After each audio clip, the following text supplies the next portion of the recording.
We are wrestling. We are wrestling podcast. They give a shout out to We Are Wrestling on YouTube.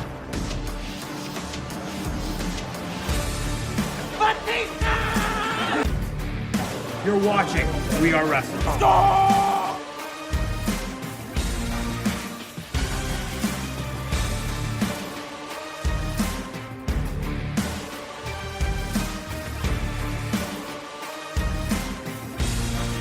I'm the host with the most. You are by far the least intelligent. What's going on, everybody? Danny Huckins here, man. 1/3 of We Are Wrestling. What's going on? We are Wrestling Maniacs Worldwide. Ben here, the third of the talk show. We Are Wrestling Podcast. Make sure to subscribe, baby. We are wrestling. What is up? We are Wrestling Maniacs out there worldwide. I'm the host with the most, Mr. We Are Wrestling himself, the best One Donnie here with... What's going on, everybody? Danny Huckins here, man. 1/3 of We Are Wrestling, and me and Donnie riding solo this week, man. We had to change some things up. It's hard for all three of us to get together or whatever. I don't know if Donnie explained to you. But so yeah, it's only me and Donnie this week. What's going on, brother? That's right, and this week we have an eventful wrestling week because we have not one, but two big events on, this week. We have, Night of Champions, which, is out today when the podcast comes out. And tomorrow, we have AEW Double or Nothing, which on the We Are Wrestling YouTube channel, we're going to be doing back-to-back watch-alongs. For Night of Champions, it will be Danny and maybe Ben. And on Sunday, it will be Danny and I doing it. But before we dive into the topics for We Are Wrestling 58, if you're not a We Are Wrestling Maniac yet already, and you're not a part of the thousands of subscribers, the best way to support us is by hitting that subscribe button now, turning on the post notifications.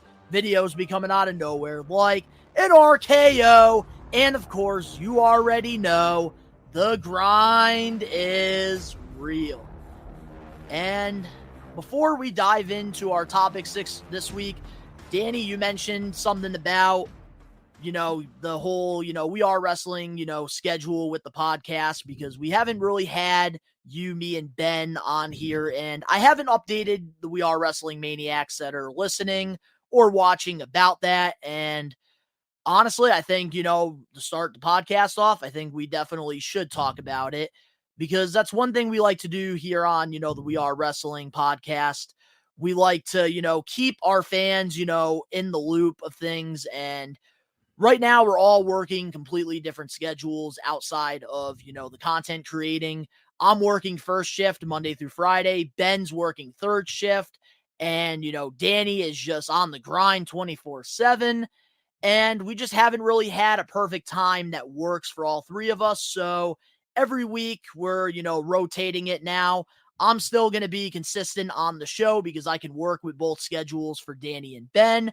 Danny and I, we record them on Wednesdays. Me and Ben, we record them on Thursdays.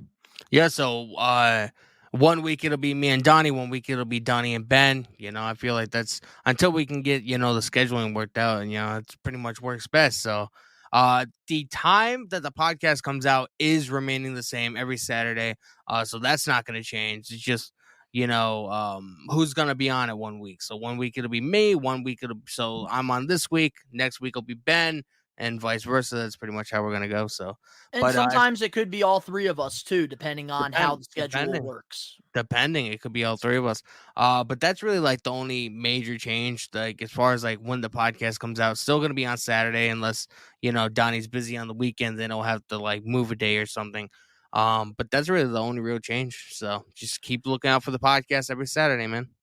That's right. And with that being said, this is a new thing that I've been doing on the We Are Wrestling podcast. We started it last week with Ben and I, and let's talk about this week in pro wrestling and some of the things that you liked, like your highlight of the week so far for pro wrestling. This week, I don't really have a highlight for this week, man. I mean, we're only on Wednesday, obviously at the time recording, so there's still a lot of days, left. I don't really have like a real highlight, as of now. I did like the Bloodline stuff on Friday. I mean, if that counts, That because does count. technically it was last week, but I did like the start of the Bloodline because we finally got to see Roman's interaction with the Usos after losing at WrestleMania or whatever. So adds different elements to the story. Like I said, it was going to. And we're gonna have to look forward to. We're probably. You know what's weird about this, bro? Right now, right this very second, if everybody on this video right now on this podcast clicks on the channel link, I could be live right now on the channel at the time, and you guys can, watch Night of Champions with me. So it's fucking weird, man. But yeah, I like the Bloodline stuff, man. We're gonna have to see what happens on Saturday. My highlight of the week so far, I gotta say, I really enjoyed Monday Night Raw, the way that they built the show around the whole Cody Rhodes, kayfabe, arm injury.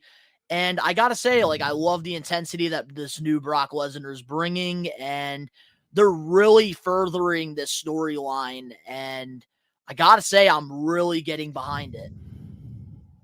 The build was terrible going into Backlash, but now they're building something even bigger out of this, and I think that this is going to definitely further Cody Rhodes' road to Roman Reigns and going for that, WWE Universal Champion. Yeah, and I I don't know. I do know how they can get Cody Rhodes back on SmackDown. I don't know if you want me to mention an hour wait, but I have an idea. Go right ahead, spill that idea. So I think what they could do, because obviously we have AJ Styles versus Seth Rollins happening at Night of Champions, to crown the new World Heavyweight Champion. If for whatever reason AJ Styles wins, the OC and AJ Styles get traded over to Raw, and for AJ and them going to Raw, have Cody go to SmackDown, and they can have the entire summer to build up to the match at SummerSlam. Yeah, no, there's definitely a lot of possibilities that can happen. And then you could save Money in the Bank to somebody like LA Knight or Gunther. Yeah. So that's what I think. There is a real possibility, but I think realistically, what I see happening, with Roman versus Cody, I think that, this is going to happen at WrestleMania 40, whether, you like it or not. They want to build, the hard times storyline with Cody like they did with, Dusty to get to that title, and it took a whole year. And they're doing something similar to like John Cena with The Rock when, Cena, lost the first time to The Rock. John Cena had to face, hardship, and, they had him, have a pretty tough road to get back to The Rock and to, not only, beat The Rock, but also get back the WWE champion. And I think with, Cody Rhodes, it's going to be a similar, road that we're taking. I think that him versus Brock Lesnar at Night of Champions, this won't be the last match that they have. And I think, at either Money in the Bank or SummerSlam, they're going to have, it's going to be 1-1 because Brock's going to beat Cody due to the arm injury. And I think, at SummerSlam or, Money in the Bank, we're going to have, some type of stipulation match, like maybe like a 3 stages of hell or like a Hell in a Cell match between the two. And that's where Cody's going to, defeat Brock. And then Cody's going to move on to, the next hardship during this, run. And he's pretty much going to work his way, I think, to the Rumble. And then Cody's going to end up, winning it. And that's how he's going to get to Roman at Mania, which I don't want him to be a back-to-back winner. But that's the only way I could think of unless WWE does like a trade or something in between. Yeah. I mean, it can go in many different directions or whatever. I don't want to see Roman versus Cody at WrestleMania again because regardless of what anybody says, the next match they have is not going to be anything near even as close as good as the match this year at WrestleMania was. So I'm sick of seeing that. We've seen Brock versus Roman 2 years in a row. We've seen John Cena versus The Rock 2 years in a row. I don't want to see Roman I versus Cody 2 years disagree. in a row. I gotta Um, disagree with that. I don't think the match Cody should have won at WrestleMania. I don't think, Plus, Roman, over the next couple months, he's gonna be taking even more time away from WWE than he does now. I feel like the sooner you get the title off of him, the better. And I don't want it to go past SummerSlam. No, and that's, totally understandable because, this title run has been going on for a very long time. And I believe I said this a few weeks ago on, the We Are Wrestling podcast. I think that, there's pros and cons to Roman Reigns being champion. There is nobody bigger in wrestling itself than Roman Reigns right now. But when you're having a title run for 3 years like this, it's going to take away from, making superstars like Clash at the Castle, Drew McIntyre. That's like the perfect example. They had, a perfect opportunity to give Drew McIntyre that opportunity that he missed out on because of the pandemic. And, they ended up blowing that. And now look at Drew McIntyre. He's about to be out the door and go to AEW as Drew Galloway. That'd be really insane if that happens, man. I don't know. I don't know. I just know for a fact I don't want to see Cody and Roman at WrestleMania next year. I don't want to see it. And I'll tell you what's not going to help either. When Seth Rollins wins the World Heavyweight Championship tonight at, Night of Champions, he's going to go on to having one of the best, world title runs, and it's really going to diminish Roman Reigns a lot. And a lot of people aren't going to be giving Roman the credibility that, he's, worked towards with this historic title run. I don't know. Because Rollins is going to be a defending champion, and I think he's going to really make, Raw very prestigious. I think that he's going to really push this world championship. He's going to be, a defending champ. And I think that, Rollins is really going to take advantage of this opportunity, and more people are going to get sick of Roman's title run due to it. I mean, there's a lot of reports coming out that WWE is very iffy and skeptical about giving Rollins the title because of obviously, his role in Captain America, even though how, nobody knows how big or small it really is. We did talk about that. That was our main event topic last week on We Are Wrestling 57. So we don't know what they're planning. Everybody could be like, it's going to be Rollins, and then WWE can swerve us, and, because regardless of what anybody says, I do think AJ deserves a title too. It's weird that they put these two in a match because they're both very well-deserving competitors. I'll tell you right now, the way that they've been building this, me personally, I'm really behind Seth Rollins right now, and I wish that they did the same thing that they've been doing the last couple weeks with Seth Rollins with AJ Styles. Like maybe have Michael Cole sit with AJ Styles and show the way he got brought into the business and really show that, because with Seth Rollins, they're really diving into him and they're really getting us viewers that are listening and watching this really invested in a WWE with Seth Rollins as the face of it. Oh, yeah. And I really love these, this one-on-one interview that they did the last couple weeks with Rollins and Corey Graves. I wish they did that with AJ Styles, but I understand why they put him on the Grayson Waller effect, because, they want to also push Grayson Waller as well, and having a guy like AJ Styles in a segment with him is definitely going to elevate him more. But I feel like, they should have done the same thing that they did with Rollins to really make this feel very important. Yeah.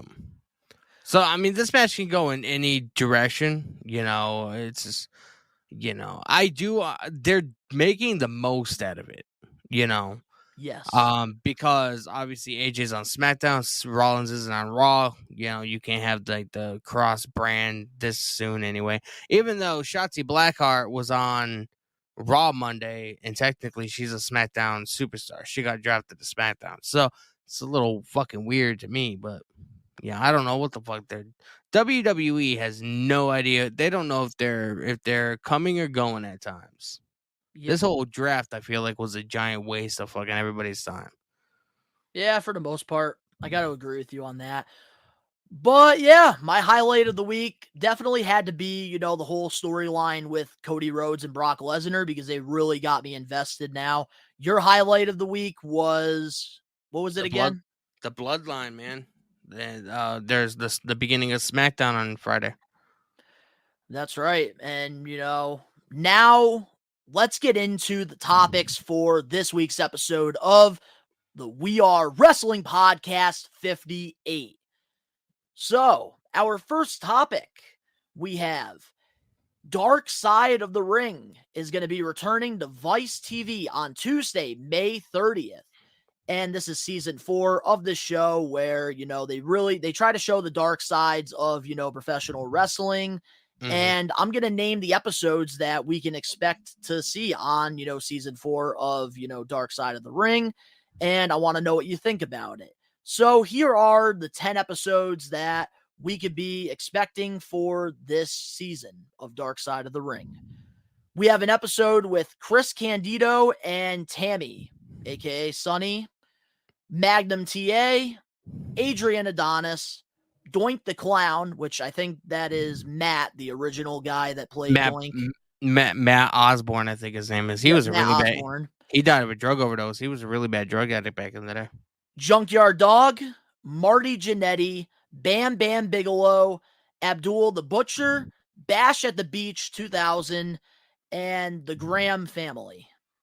I'm actually really looking forward to Bash at the Beach 2000. I haven't heard any like notorious stories around that event, so I'm wondering what this episode is going to be about outside of just the show. Fill me in without giving any spoilers.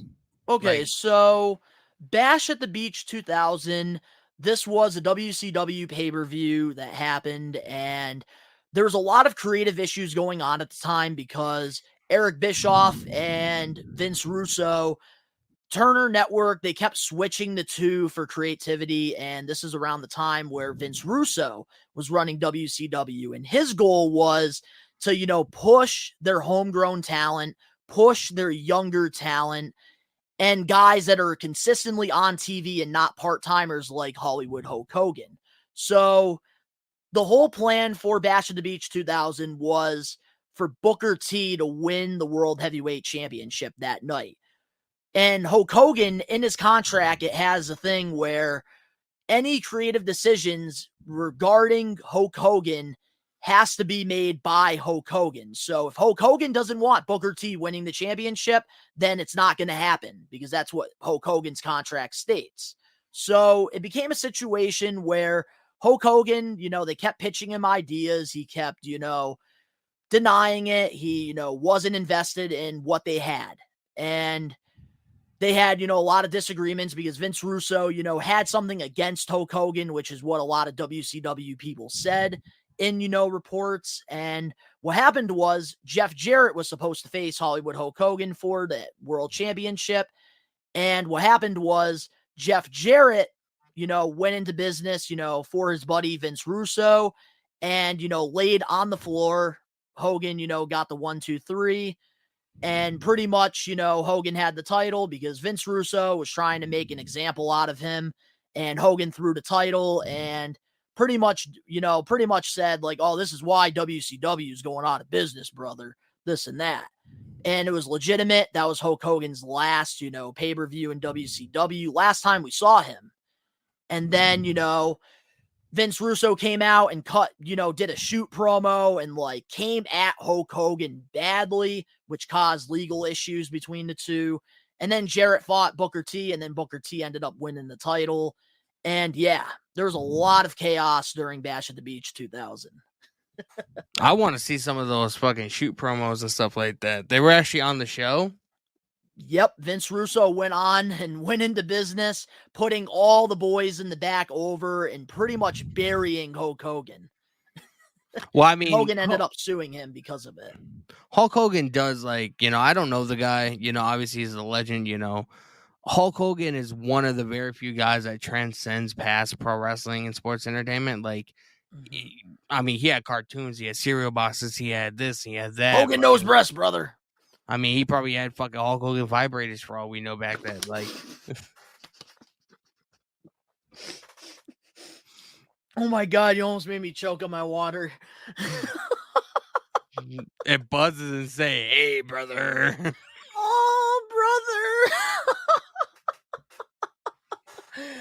Oh, shit. But I mean, in reality, that's true, man. Like Hulk Hogan is one of the very few guys, him and Macho Man and Ultimate Warrior. Like these guys, they transcend past pro wrestling. Bigger than wrestling. You know, but I have heard that Hulk Hogan is what I don't know if he is now, but he used to be, he used to think he was better than everybody else. And I mean, in a lot of cases, maybe he had every right to feel that way. I'm not sure. So He that was does one of the sound- biggest needle movers in wrestling, so I could see why he would have an ego like that. It very much sounds like a Hulk Hogan thing to do, though. Yeah, because, we've seen it throughout the years in pro wrestling because there is a lot of politics that get involved and, guys want to be better than, the other guy. And we've seen it with a lot of top guys. We've saw, the worst in Hulk Hogan. We've saw the worst in Ultimate Warrior. Remember that, also too, we've saw the worst in Shawn Michaels and even Bret Hart, one of, the top baby faces in, wrestling. Remember when that shit was going on back in probably 2009, 2010. You're probably too young at the time. You probably heard about it. Yeah. But remember when that sex tape thing was going on? Hulk Hogan supposedly fucked Bubba the Love Sponge's wife. He was like Bubba the Love Sponge was like a cuck and let his friends bang his wife or whatever, and it was on security camera and fucking I guess Bubba the Love Sponge sold it to a fucking some kind of porn distribution center and it went fucking everywhere. I did see something on all that stuff because I remember a lot of shoot interviews and stuff between both sides of them. Mm-hmm. But I gotta say, man, Bash at the Beach 2000, that's gonna be a really good episode of Dark Side of the Ring. Definitely one you might have to watch. I'll watch it. We just gotta find a place to watch it. Neither one of us have Vice TV. I'm going to find a way because this season, I'm looking at these episodes right now, and I got to say, I'm very impressed with them. If you find a way, you better send me a link. Oh, absolutely, brother. But, I got to say, some of these... Junkyard Dog, he passed away in a car accident, I believe. He didn't, I don't know. It was really tragic, but I don't know if he had, I don't know. I know he passed away in a car accident, supposedly. I gotta say, for me, man, the episodes that I'm looking forward to the most, definitely Bash at the Beach 2000. That's going to be a good one. I'm looking forward to, seeing Marty Jannetty's, episode because I know there's a lot of, controversy with him, the past, ever Marty since he left WWE. Marty Jannetty's going to be at the Wrestling Classic next month, man. We're 1 month away from the Wrestling Classic, so make sure you guys come see us if you want to see Marty Jannetty too. That's right. South End Community Center in Springfield, Mass. on Saturday, June 17th. Also, I'm looking forward to seeing Bam Bam Bigelow's episode because I've always enjoyed his work. And one of my, childhood friends, his mom was actually related to Bam Bam Bigelow. I believe it was her cousin. So that's definitely going to be an interesting episode to watch. Also, I'm looking forward to seeing the Chris Candido and Sonny episode because I've, heard lots of stories about all that, with the whole, Sonny and Shawn Michaels. Sonny's in prison right now for fucking vehicular manslaughter. She fucking got in a car accident and fucking killed an old guy in a parked car. She was drunk. I remember that, and she's, really had a dark, ever since she left WWE, she's, dealt with addiction and she's been getting into a lot of trouble with alcohol. And yeah, this is going to be a very interesting season. I like how they, bring old school into it. And I also really like how, they also do episodes on certain things like the Bash at the Beach 2000. They also did one, during the whole, brawl tournament thing during the Attitude Era, the brawl out with the boxing gloves and stuff. I forgot Brawl for All. It was the Brawl for All. So I like how they do that at times as well. The whole plane ride to hell. That's the only one. How they cover this stuff because WWE is not covering it or anybody else isn't covering it. The plane ride from hell is the only episode that I've actually watched. I I won't watch like the Owen Hart one. I can't just stuff like that deals with like a legitimate like I can watch an episode about a guy that like, you know, passed away because maybe he has an addiction or something like that, which is very common in pro wrestling.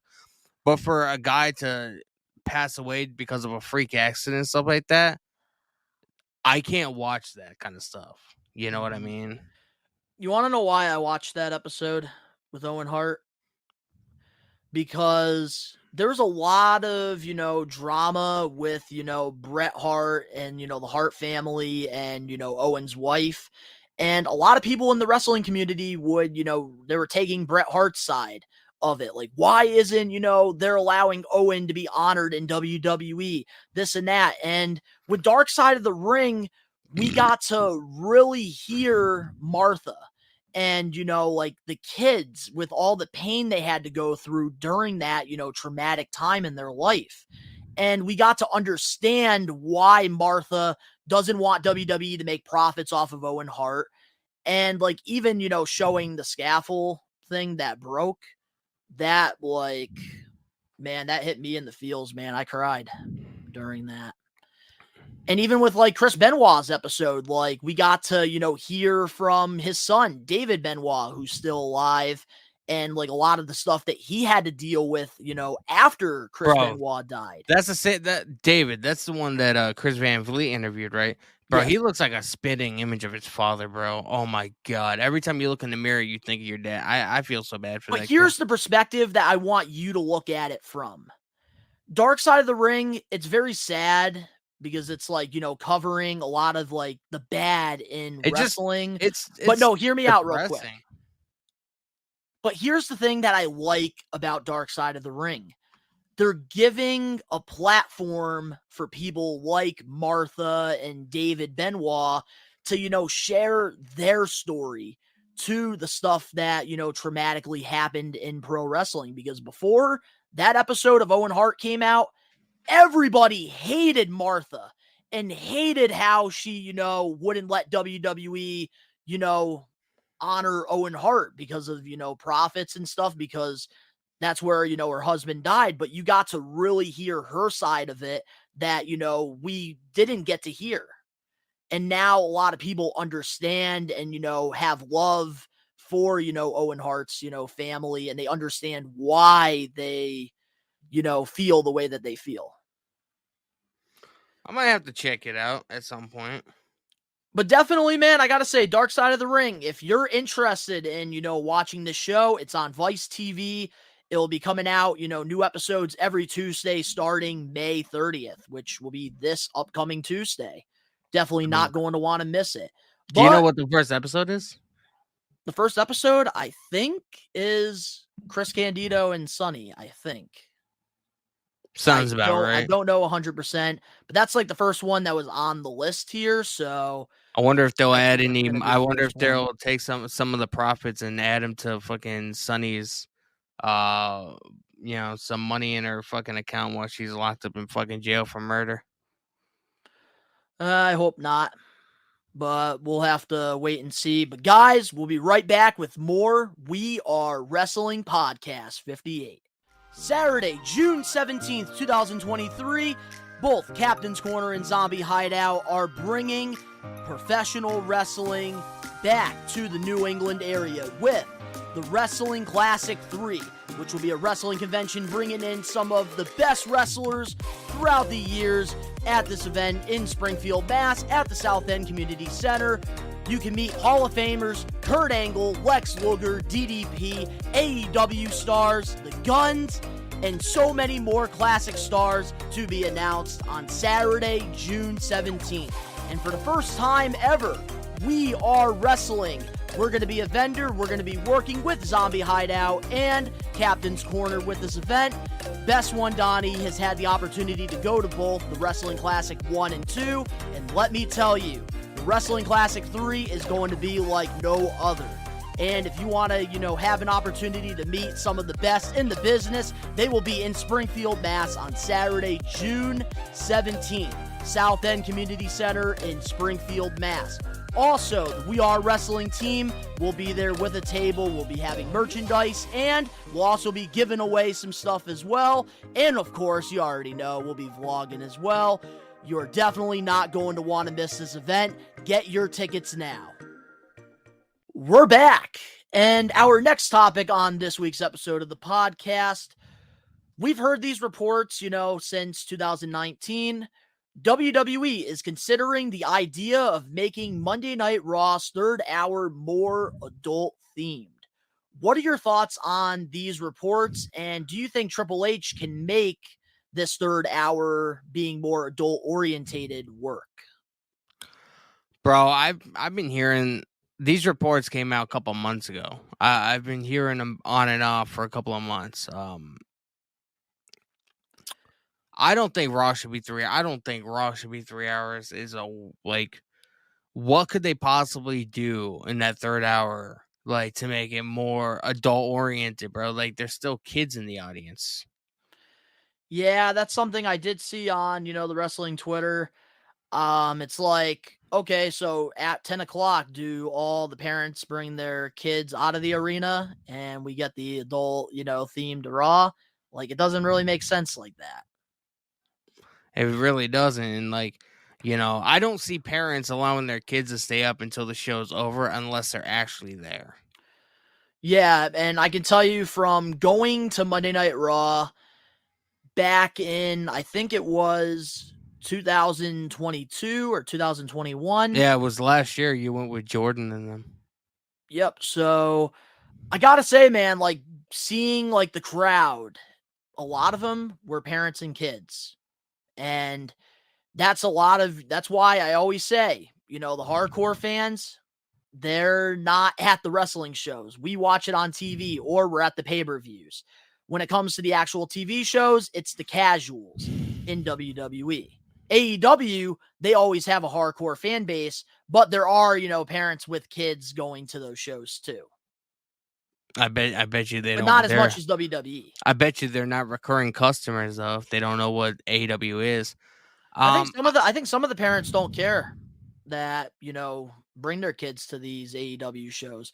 I know my dad, when WWE was TV 14, he didn't care. And a lot of the teachers would, tell my dad, oh, why is your son, why are you letting him watch wrestling? Why are you because of course, as a kid, I would always wear, my John Cena shirt to school. And I would always, wear my wrestling shirts. And my dad would always say, well, I would rather him be watching, guys wrestle than playing with guns. That's pretty much it, man. Makes sense. It does. But I don't if they can manage to do it, cool. I just don't see how they can do it, man. Majority of the audience that goes there is kids and families, wanting a night out or whatever. I don't see them bringing back, bra and panty matches and stuff like that for the third hour, especially around a bunch of fucking kids and not with the women's revolution too. What the fuck? I don't see how they could do more adult. Oh, and instead of saying, but you can say ass in the third hour. That's good shit. Here's the thing that kind of gets me upset about all of this, reports coming out. So WWE is considering this third hour. And I think the reason why these reports speculated more because Nick Khan did a recent interview and talked about the future of WWE and dived into a lot of things. I think that's why it's getting brought up again. But here's the part that kind of pisses me off. You fire Mandy Rose because she's, wants to do OnlyFans. Yet you want to have more adult themed for your third hour of Raw. What sense does that make? That's why it doesn't make any sense. I don't see that. And that's where my issue is, man. With the third hour of Raw, I wish that they can go back to 2 hours. I wish. And that's everybody's dream is for WWE to go back to 2 hours. Having the third hour more adult oriented, that's not going to make the show any better. You got to have legit storytelling to make the show good, bro. For years they were PG, but guess what? Some of the storylines were pretty good. Some of the storylines were very captivating. Remember when fucking Edge had that feud with Kane back in like 2011 or whatever, and he spent the entire SmackDown running around the arena, fucking had Paul Bearer duct taped to a fucking wheelchair. Oh, that's Kane and Undertaker. No, that was Edge. Back Yes. in 2011. Okay. You're right. Back But in that's the 2011. thing. Like, when it comes down to it, it's all about the television show and what is adult orientated themed going to do for the product. Is it going to further the product? No, Not we're really. in a different time now. And back in the day, the Attitude Era, will always be one of the greatest, eras in wrestling, period. But we can't recreate history. And, Exactly. wrestling is going in a whole new direction now, especially with, the women's revolution and, more in-ring stuff is being, focused on rather than, the storylines and stuff. And I gotta say, like, adult themed doesn't make any sense. Like, I will say, especially if parents are buying tickets for them and the kids, and then you think that they're going to leave at hour 2, you might as well freaking give me my money back. I will say, I do think pro wrestling should not be a family friendly thing. It's entertainment where guys beat the fuck out of each other. And like hearing like, I'm gonna kick your butt, on Sunday. Like I do wish they would go to TV 14, allow sort of the language barriers to, drift Even and more adult 13's oriented stuff. But like if you're in a fight with somebody or you're in a feud with somebody, you're not gonna be like, I'm gonna kick your butt. You're gonna be like, I'm gonna kick your ass, dude. I'm gonna fuck you up. Like, you know what I mean? Like I wish they would, allow the language because it makes people feel more natural in their natural element instead of I'm gonna kick your butt on Sunday. It just doesn't sound natural, You just sound grown- like Jim Cornette for a second. a grown adult saying, I'm going to kick your butt. No, I'm going to kick your ass. And what? There's nothing you can do about it. I'm going to whip your ass on Sunday. You know what I mean? I wish they would allow the language to be a little bit more adult oriented. That way, the performers, when they're cutting promos and stuff like that, building up to matches, it would make it sound more natural. Well said. I gotta say, that was like one of your best takes. But, something I want to add to that, like making it more adult orientated is not going to do anything for WWE at all. We even saw them, trying to adjust things. They even tried doing like a Raw Underground, and that thing didn't even work. There's nothing you can do to make 3 hours work. The television show should be 2 hours. 2 hours of Raw, 2 hours of AEW Dynamite, 2 hours of NXT, 2 hours of SmackDown. It used to be 2 hours and 5 3 minutes. hours. Raw used to be 2 hours and 5 minutes. It would start at 9 p.m. and it would go off air at like 11:05. And that's the issue that I have because they cannot produce good television for 3 hours straight. And, all of us diehard wrestling fans have been dying for WWE to go back to 2 hours. And unfortunately, the reason why they won't is because all the commercials, all the money that they're making from it's all about the money. Do you want to blend in another topic with this topic, seeing as it's sort of, based on the same thing? Yeah, we can. I know exactly what topic you want to blend into this, and I think we definitely should. It just came out yesterday. Nick Khan did an interview with Yahoo, or Yahoo is they're the ones that like picked up the story or whatever. Apparently, WWE and Nick Khan are very into the idea of making SmackDown 3 hours now. So we're gonna have 3 hours of Raw and 3 hours of SmackDown.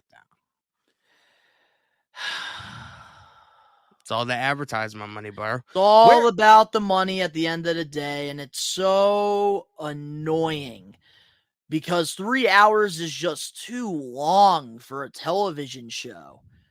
Like 2 hours is fine, and like we were talking about the whole adult thing, and something I do want to add to that before we dive more into the SmackDown thing. At the end of the day, WWE should, go back to, being PG-13 or TV-14 And the parents should be able to make the decision if, they want their kid to watch it or not. Yep. And I think that that's okay, because there's kids that are playing Call of Duty. There's kids that, Playing are GTA. watching UFC and watching MMA. And I think that it should be the parents' decision whether or not the kid, can watch it or not. I, was fortunate enough to watch it, and I'm glad that I grew up, during the Attitude Era and the Ruthless Aggression Era. Because, wrestling is way better when there's no filter on it. Exactly. I mean, I'm not saying you have to be, go extreme with it like MJF telling everybody in Texas that, all their kids should have been aborted or anything like that. But like having a more adult themed, like, language, like, making it sound more natural, allowing, ass and shit and, stuff like that. I'm not saying, everybody has to say the F word or everybody has, some of the harsher words or whatever. But I'm so sick of seeing grown ass women and grown ass dudes being like, I'm gonna kick your butt. Yeah. It doesn't sound natural. But now, with WWE adding that third hour to SmackDown, it's only going to harm it. SmackDown has been better than Raw ever since Raw, got the 3 hours. And if you're just going to, add a third hour to SmackDown, it's not going to be as good as it used to be. SmackDown is just fine, 8 to 10. Unless you have 2 hours of nothing but bloodline stuff. Seriously, man, that's like the only way I could see it being 3 hours. 2 hours and 30 minutes can go to the bloodline, and then 30 minutes for the rest of the roster. Yeah, I was going to say Gunther, and then I remember he's on Raw. Oh, thank God he's on Raw, man, over SmackDown. Because 3 hours is a pretty long time to watch some wrestling. And if I can have people that I enjoy watching, like Gunther, then it kind of makes it a little bit easier for me to watch. Because our job is to watch this stuff and, review it and react to it. And to give our, takes on it. Yeah.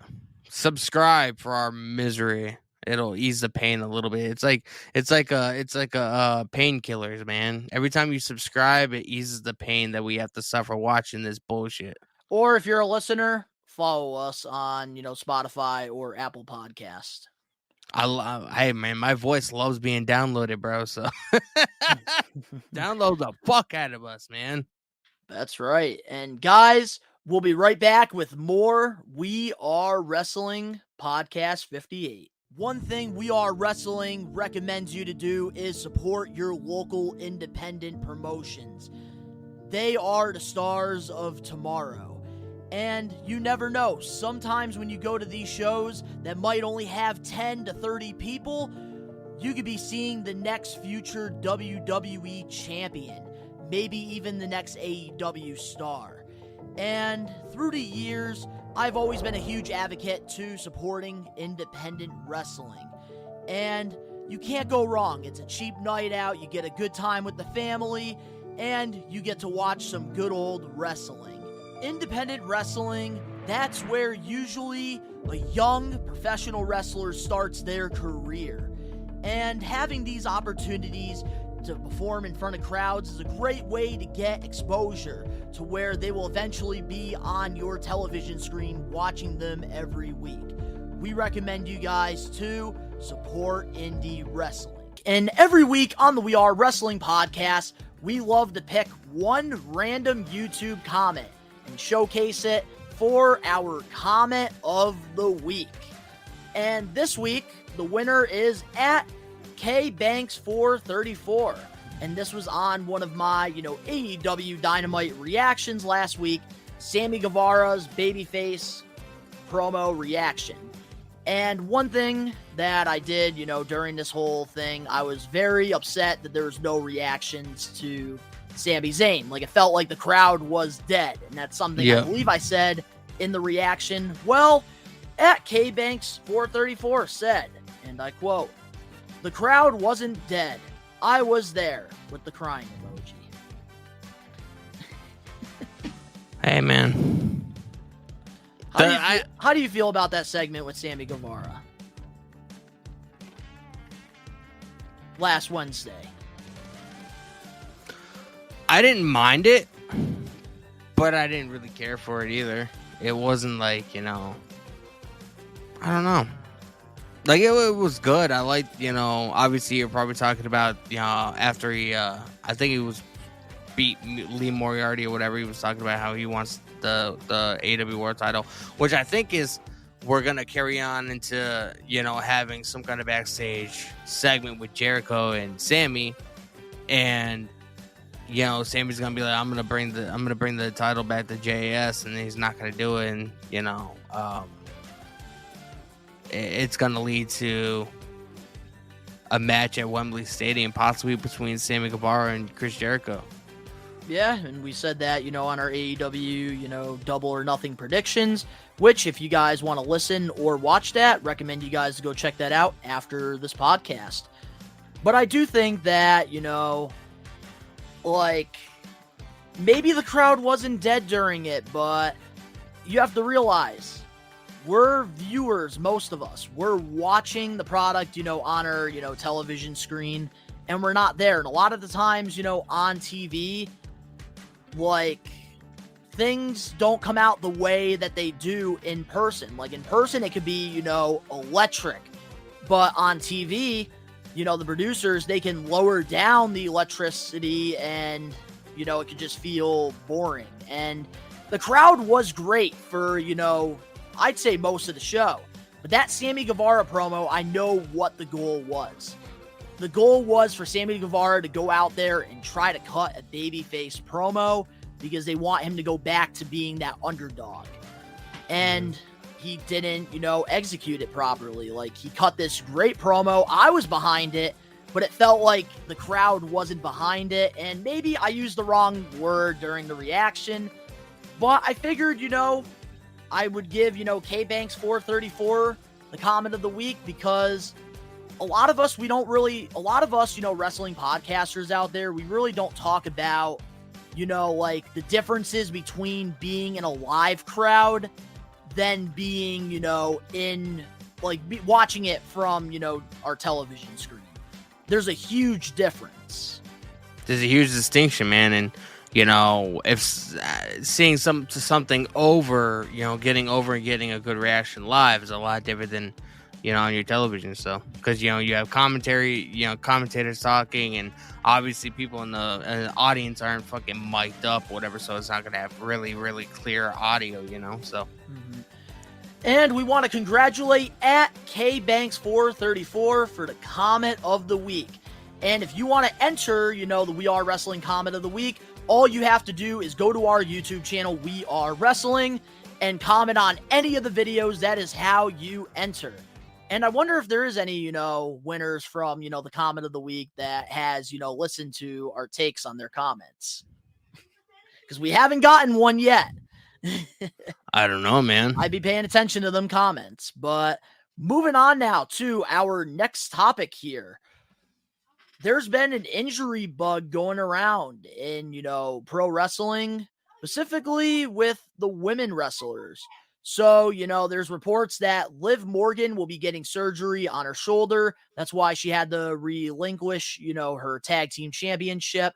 And now they got Raquel, teaming with, a random Shotzi. Then, Dakota Kai tore her ACL, which they actually both got injured in the same match. Because Dakota Kai, protected Liv Morgan, which, prevented, a worser injury for Liv Morgan. And unfortunately, Dakota Kai tore her ACL while doing it. And Mercedes Moné, she had a New Japan match, and she actually broke her ankle. I gotta say, man, congratulations to Willow Nightingale, bro. Like, even though she probably won because Mercedes got injured, but congratulations to her, bro.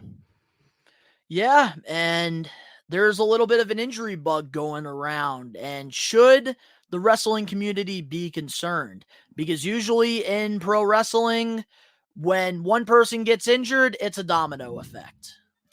Yeah, I don't think that these are going to be the last couple. Oh, the last person too, Jamie Hayter. She's injured too. Jamie Hayter's injured. That was the fourth person I was thinking of. there's probably other people that are injured right now that we're not even thinking of, or that it's probably going to happen to, knock on wood.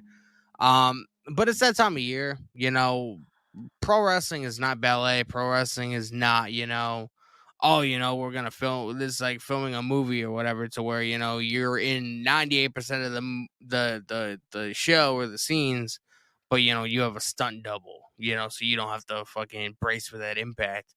Pro wrestling is a live stunt show, man. That's pretty much how to sum it up. So, injuries come with the territory. As long as nobody, gets their neck broken or like some kind of like serious injury or whatever, and like, I don't want to necessarily say this is a bad thing, because I'm sure, obviously getting injured sucks and having to go through all that shit sucks. But I look at it as, it gives them an opportunity to, get off the road and heal up and, take some time off and, just enjoy being at home for a little while and stuff like that, So I don't want to say it's I like, know where you got that perspective from. Rey What? Mysterio, Impulsive.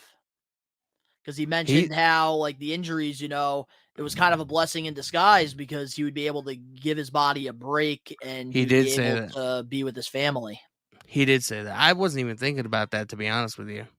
Wow. I only watched the podcast once. I haven't gone back and rewatched it. But I actually do remember him saying that. So, but like, getting injured sucks. It's never a good thing or whatever. But it gives them a chance to get off the road and sort of rebalance their life and get back to, a lot of the time when you get injured and you come back and you spend that time rehabbing and stuff like that. Sometimes, like, with that time off and being able to heal up your body, you come back better than before you left. So I don't want to Very say true. it's like, as long as it's nothing serious, like a broken neck or anything, I do think that it gives these women, some time to rest at home, and it can't be that bad. You know what I mean? Yeah, no, absolutely. And I do feel very bad for Dakota Kai, because I know Yeah. she's, dealt with injuries throughout her entire WWE run, going from one injury to another, and now, tearing her ACL. She's definitely going to be out for, 6 to 9 months. That's a pretty long, process to recover. Liv Morgan, I feel very sorry for her, because, her and Raquel, they were starting to, get some momentum there as, a tag team. And Liv Don't get me Morgan started on has fucking always been, Raquel, bro. Don't get me fucking and started on that. okay. This is about Liv Morgan, not Raquel. And Liv Morgan, has been, one of the most popular, women wrestlers in WWE right now. Alex Johnson, that's, his, biggest, crush in, all of wrestling. Got to give, one of our We Are Wrestling maniacs, Alex Johnson, a shout out there, because he loves Liv Morgan. Goes on Danny streams all the time, talks about her, goes on her pay-per-view streams and talks about her all the time. But now Mercedes Moné, breaking her ankle. That's unfortunate too, because, she's had a lot of momentum with New Japan, and she's been actually, killing it out there, putting on great matches, and she's even talking about, moving like to Japan too. She has that was a thing a while ago that she had mentioned. And Jamie Hayter's the AEW Women's World Champion too. So we don't even know what's going to happen there when she fights, Toni Storm on Sunday. We don't know how serious the injury is. I mean, is the match even going to happen tomorrow? We don't know. Yeah, we really don't know. But that's the thing, man, that, really sucks with injuries, because I see where you're coming from, because, it does give the wrestler a time to reset. And sometimes, they need that. Like, one person for me in particular was Charlotte Flair. I was getting really sick of her. And when she came back, like, I'm still not the biggest fan of her, but I'm not as annoyed with her as I once was, because she had that long break. And sometimes, it is good, but it just sucks that, they are, on the sideline and they have to, recover. Because yes, like, they get to be off the road, but now, like, they have to go to rehab every day, and, like, they have to, get themselves right, because that's where, they make their money, doing what they love and doing this that we talk about. Yep. Hopefully they, get back to 100%, get back to doing what they love, But like I said, being on the road all the time can't be easy, and this gives them a chance to reset and, enjoy, I'm pretty sure they all have nice houses and nice, properties and stuff like that. But being on the road all the time, you don't really necessarily get to enjoy. So it might allow them that opportunity to enjoy being at home for a little bit without worrying about flights and planes and hotels and fucking being in this city tomorrow and that city, yesterday, and et cetera, et cetera. Like, just the hustle and bustle of all the travel that they have to do. Primary that mostly WWE more so than AEW, but still, like as long as nobody's like seriously injured, like a career threatening injury, a torn ACL and stuff like that is a very easy, to come back from. I mean, it's been done before. Oh yeah, I all feel over the place. I feel like that's one of the most common injuries in pro wrestling is a torn ACL or something like that. Same thing with basketball as well, because it's like with the knees, and like when you're doing like a pro contact sport like basketball or pro wrestling or even, football, the ACL is one of the most common, knee injuries that happen. Yep. So, I mean, hopefully they come back soon, and thoughts are with them, and hope everything is going smooth, man. And, my final thoughts on this, I really do, wish Liv Morgan, Jamie Hayter, Dakota Kai, and Mercedes Moné, a speedy recovery. I really hope that, the dominoes, stop here, because we're going into, the summertime and the summer of, 2023. We got a lot of big things happening coming up with, Money in the Bank in the UK. We have Wembley Stadium, All In, SummerSlam in Detroit. We have some really big shows coming up, and I really hope that, the injuries, they stop, and hopefully, we can have a really good summer with, great pro wrestling. And just because like, Liv Morgan, tore ACL and stuff like that, depending on how bad the tear is, I mean, Nope, Dakota Kai was the one that tore ACL, not Liv Morgan. Liv Morgan had the shoulder injury. Yeah, she had the shoulder injury. But like, either way, like depending on how bad it is, there is a possibility that they could be back before, SummerSlam or Money in the Bank or whatever, it all depends on how bad the tear is. You know what I mean? It's possible. We just have to wait and see. But moving on now to our last topic before we get into the main event topic for 58. On Kevin Nash's recent podcast, the Click podcast with Kevin Nash, he revealed that former TNA backstage guy, ring announcer, interviewer, pretty much the jack of all trades, Jeremy Borash is Triple H's new right-hand man, similar to Kevin Dunn and Bruce Pritchard being Vince McMahon's right-hand man. Borash, his official title in WWE right now, is the Senior Director of Content and Brand Development. How do you feel about this move? Because, of course, you and I, we both, watched Impact Wrestling, and we're very familiar with, Jeremy Borash. Yeah, Jeremy Borash, I liked him on TNA and Impact. That's really like all I know him from. Obviously I wasn't like a diehard TNA guy like you, so he has no like, nostalgia vibe. Like, I don't have anything like, what's the word I'm looking for? Like, I don't have any like, like you're very nostalgic whenever you see him, and it brings you back to your childhood and stuff like that. I'm not like that. I'm not to that level. Well, here's one thing I bet you didn't know about Jeremy Borash. He was in WCW, wasn't he? I don't know about that, but Matt Hardy and Jeff Hardy's last run in Impact Wrestling when they did all those cinematic matches and the whole broken Matt Hardy character? Yeah. A lot of that was, Jeremy Borash. He produced all that, and he was the one that came up with it. I mean, I hope he produces good television in WWE, because God knows WWE needs some good television.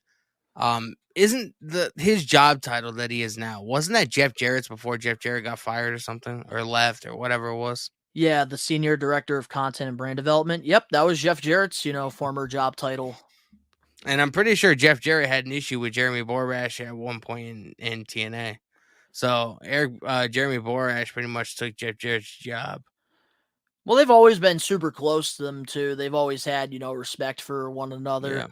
But I gotta say, man, like being a diehard TNA fan, man, it feels great to hear this news from Kevin Nash's podcast because Jeremy Borash, he was one of, the staples of Impact Wrestling, and he did everything, which I don't know how he was able to do everything. He was hosting live events at one point.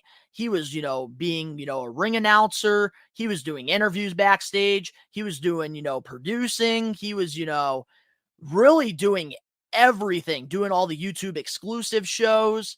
And honestly, he absolutely deserves it. One of the nicest guys. Like, I know a lot of people, have had the opportunity to meet him, and it's always positive things. And he's just such a nice guy. Like, one person, saw these reports and, they commented on it saying how, they were sitting next to Jeremy Borash during Ric Flair's last match. And Jeremy Borash, was really cool, like talking to him the whole time. And, Jeremy, man, absolutely deserves this. And every promotion, they always have a right-hand man. And Vince McMahon, he's always had, Kevin Dunn and Bruce Pritchard. I know Bruce Pritchard and Kevin Dunn, they're still in WWE, but they're not, Triple H's right-hand man. They're still there, to give, their input. Kevin does a lot of stuff. Kevin Dunn works in the truck. He does like a lot of like the production that we see, like the camera angles and stuff like that. That's Kevin Dunn's job. That's what he does. Yeah, and he's the one that missed fucking Edge's first spear back when he fucking returned at the Rumble. His fucking dickhead. but he also did some good too. He forgot to play Nyla Rose's 10 pretty much like botched Nyla Rose's return. Oh wait, not Nyla Rose. That was Nia Jax. You're fired from the podcast, man. You talk all this shit about fucking Nia Jax, but yet you paid to meet her at that convention. You fucking simp. Well, I did that to get a reaction out of you and Ben, and it was funny seeing your guys' reaction to seeing that like picture of me and her in the vlog. Like, I didn't even show it on the group chat. I just posted it in the vlog, and I was waiting for you and Ben to freaking just go in on me on the messages. Well, yeah, because we were at the Rumble, and you saw Nia Jax. You were like, I'm fucking done. Honestly, it was funny though. It was funny to do something. I will like say that. she's lost a lot of weight, so congratulations to her. She seems like she's in a good place, but she's still horrible in the ring. That's not going to change anything. Yeah, like our issues with her, has always been, her performance in the ring at the end of the day, because like that's like pretty much what we, criticize. That's like what we give our opinions on with this podcast. But, back to like Jeremy, man, I gotta say, like, it's great though seeing somebody that, worked really hard and never, got any, awards or accolades for what he's done. They need to replace Jeremy Borash. They need to put him on commentary with Corey Graves, because I'm so sick of fucking Kevin, whatever his name is. Oh, Kevin Patrick. I can't fucking stand that fucking guy, bro. They even have him on the After the Bell podcast as a co-host, bro. I can't fucking stand it. Dude, Kevin freaking Patrick, oh my God, one of the worst commentators. I'd rather have Mike Adamle back. Yeah, so, I gotta say congratulations to Jeremy Borash, because he's been such a key role in a lot of, Impact Wrestling success through the years.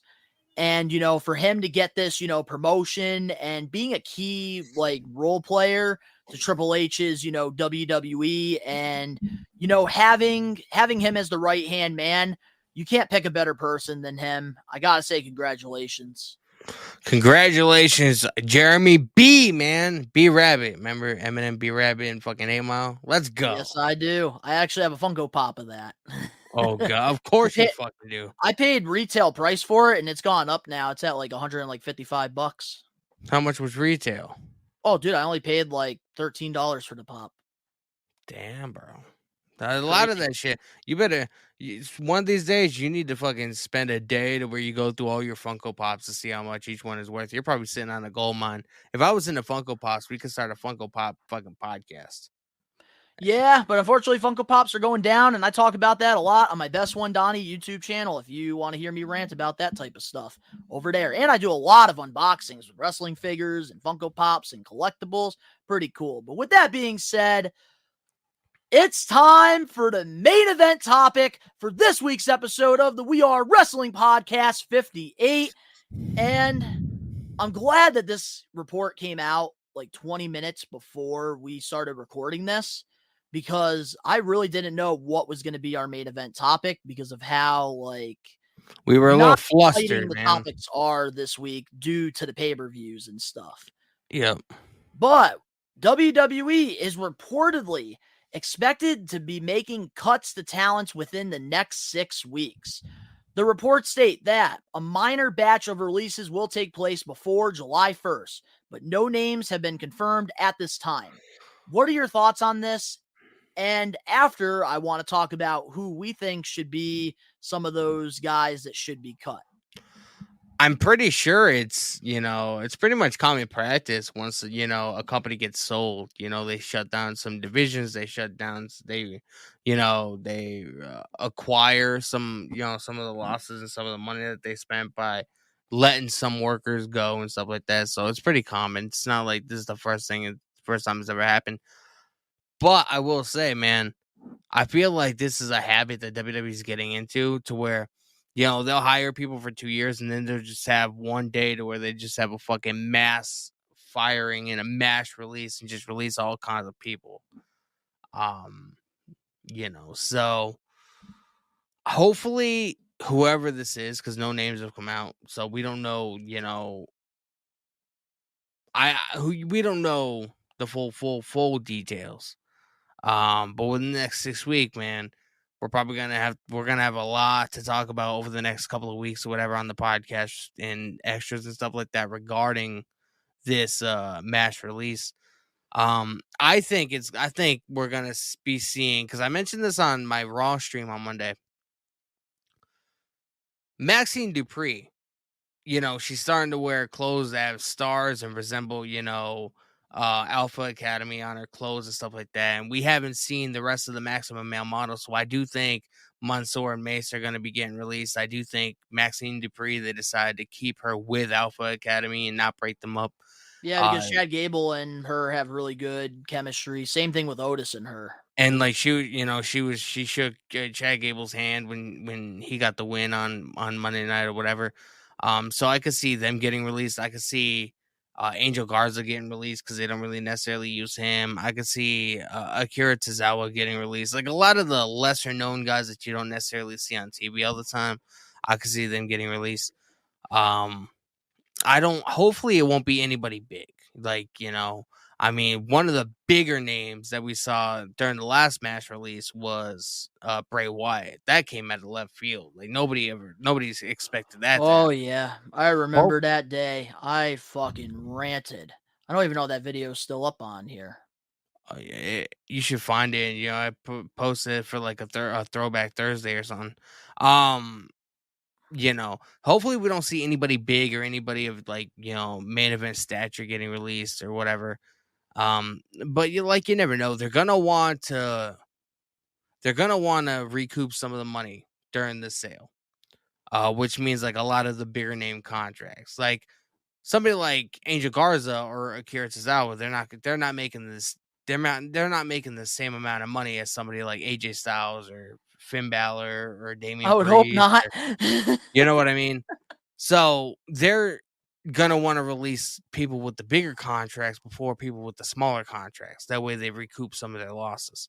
That's what I'm a little afraid of. Yeah, so we hear these reports a lot, and I think it's been a couple years since we've gotten like a big mass release of talent. And honestly, especially now with the new direction WWE is going in, Triple H, has different visions for, what he wants than what Vince wants. And, there's certain guys that Vince wants, but Triple H might not want.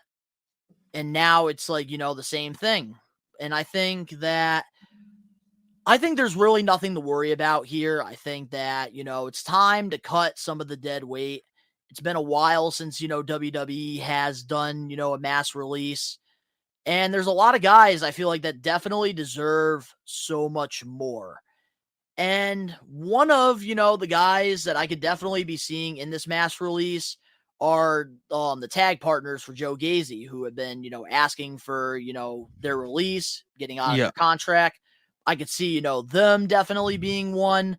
I definitely see a lot of NXT people getting cut probably because, normally that's like what they try to do.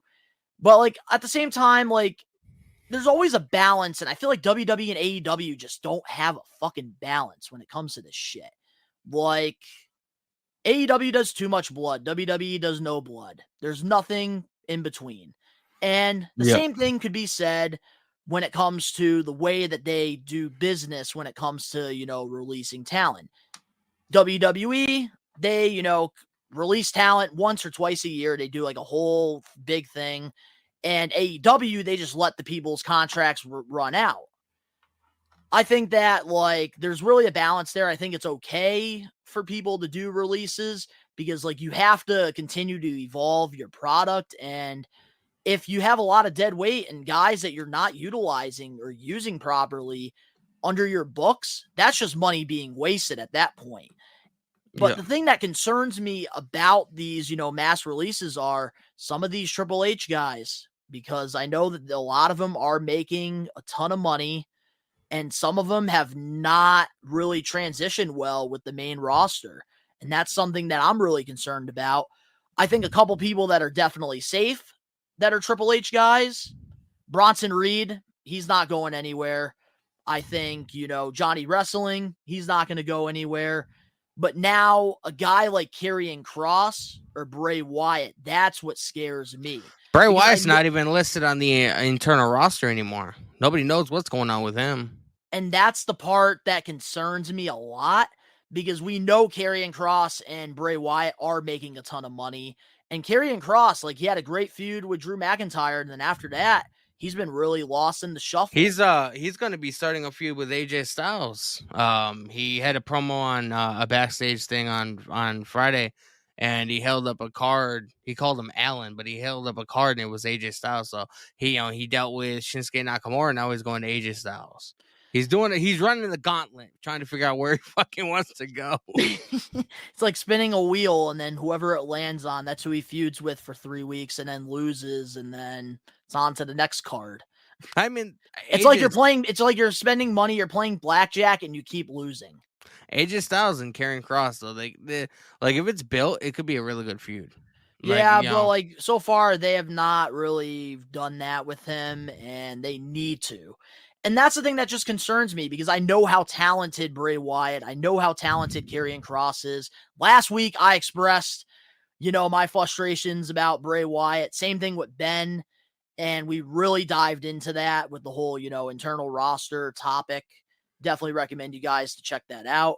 But with Karrion Kross, like that's somebody that I see so much potential in.